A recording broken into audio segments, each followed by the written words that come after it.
2017 оны энэ шийдвэрийн 1/4-дөр нэг ийм залтад орсон байгаа хгүй. Тусгай хэрэгцээд боловсролын сургууль цэцэрлэгийг боловсрол соёл шинжилгээ ухаан спортын яамны харьяалалд хууль тогтоомж заасны дагуу яаралтай шилжүүлэх гэд.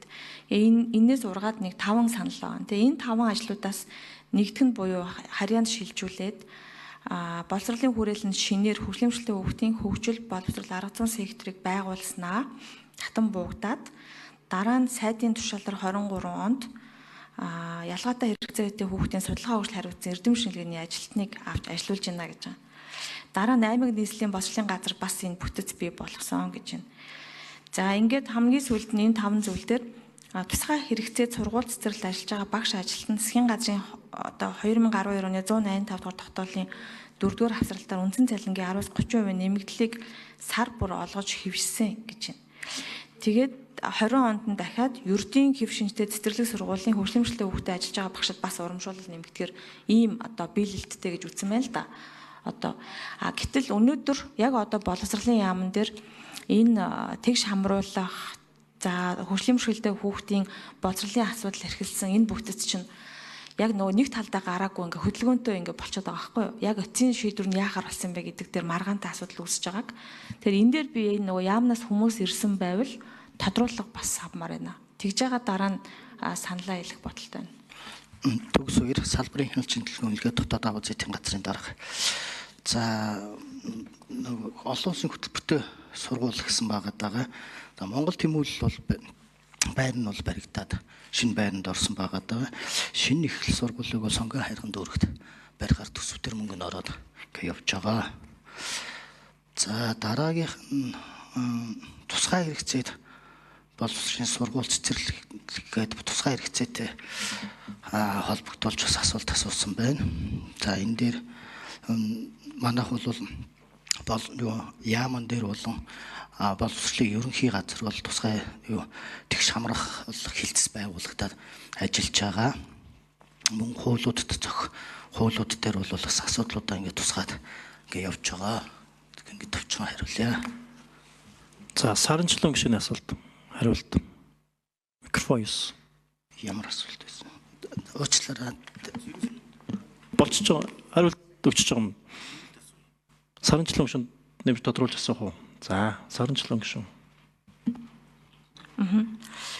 Яаж гараа асуудлуудаа ингээд хуулиараа хилцээ явж байгаа гэдэг чи юу гэсэн үг лээ?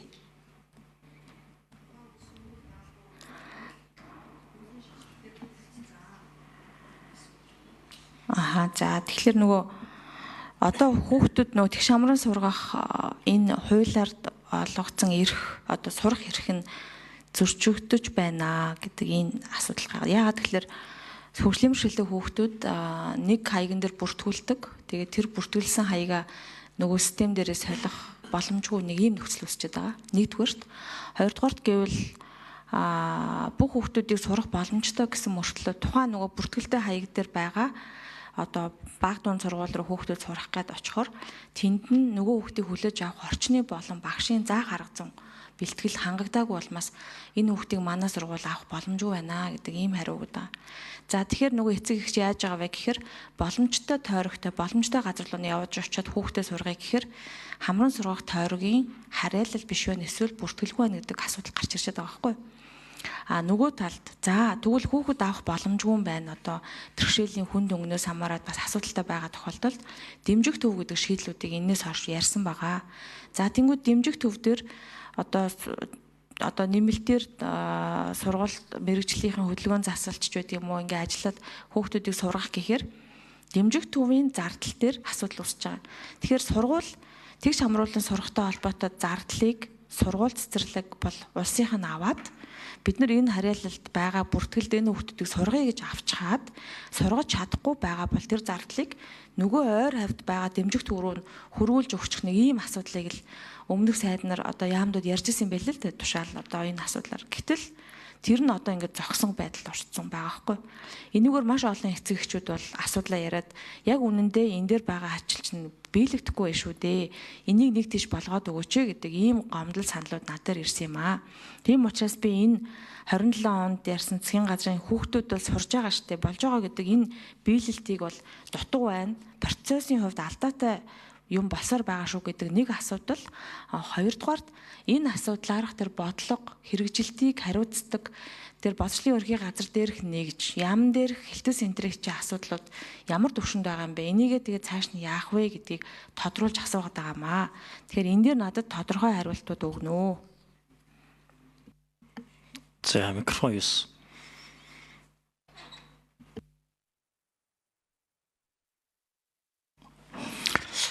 За бүтцээр аймгийн болон дүүргүүдийн боловсролын хилцсүүдэд бүр тусгаалan оронтоо баталж өгсөн байгаа.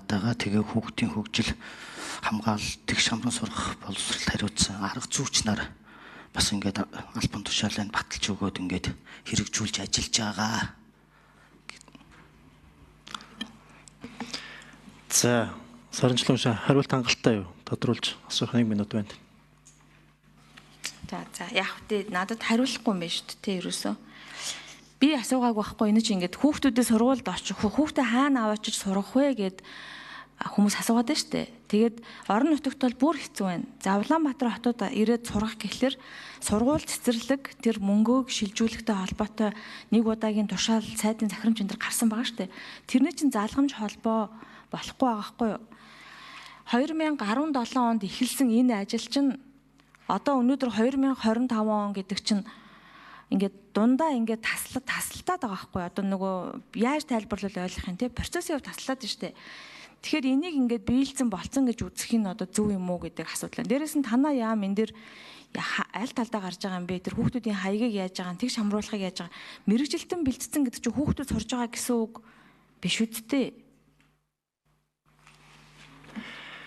За 9 номер боловсролын хариулт байгаа юу? Өмнөшгөө байх юм уу? Нэм байхгүй бол бас байхгүй байж болно. 9 номер. За ер нь бол яг хүүхдүүдийг бол яг харьяа газруудад нь бол ав гэдэг чиглэл өгөөж явж байгаа. Яг тэгтээ нөгөө энэ дэр ганц нөгөө багш боловсон хүчнээс гадна хүүхдүүдийн бас хандлага юмнээс бас шалтгаалаад тухайн хүүхдүүд бас энэ сургууль сурахгүй эцэг эхчүүд нь хүүхдүүдийн сургуулиас шилжүүлээ гэдэг бас асуудлууд бол мэрсэр тавьдаг. Тэгтээ яамны зүгээс бол яг боловсон хүчин бэлдэх оронтой юмнуудыг бэлдээд энэ дээр бол анхаарч ажиллаж байгаа.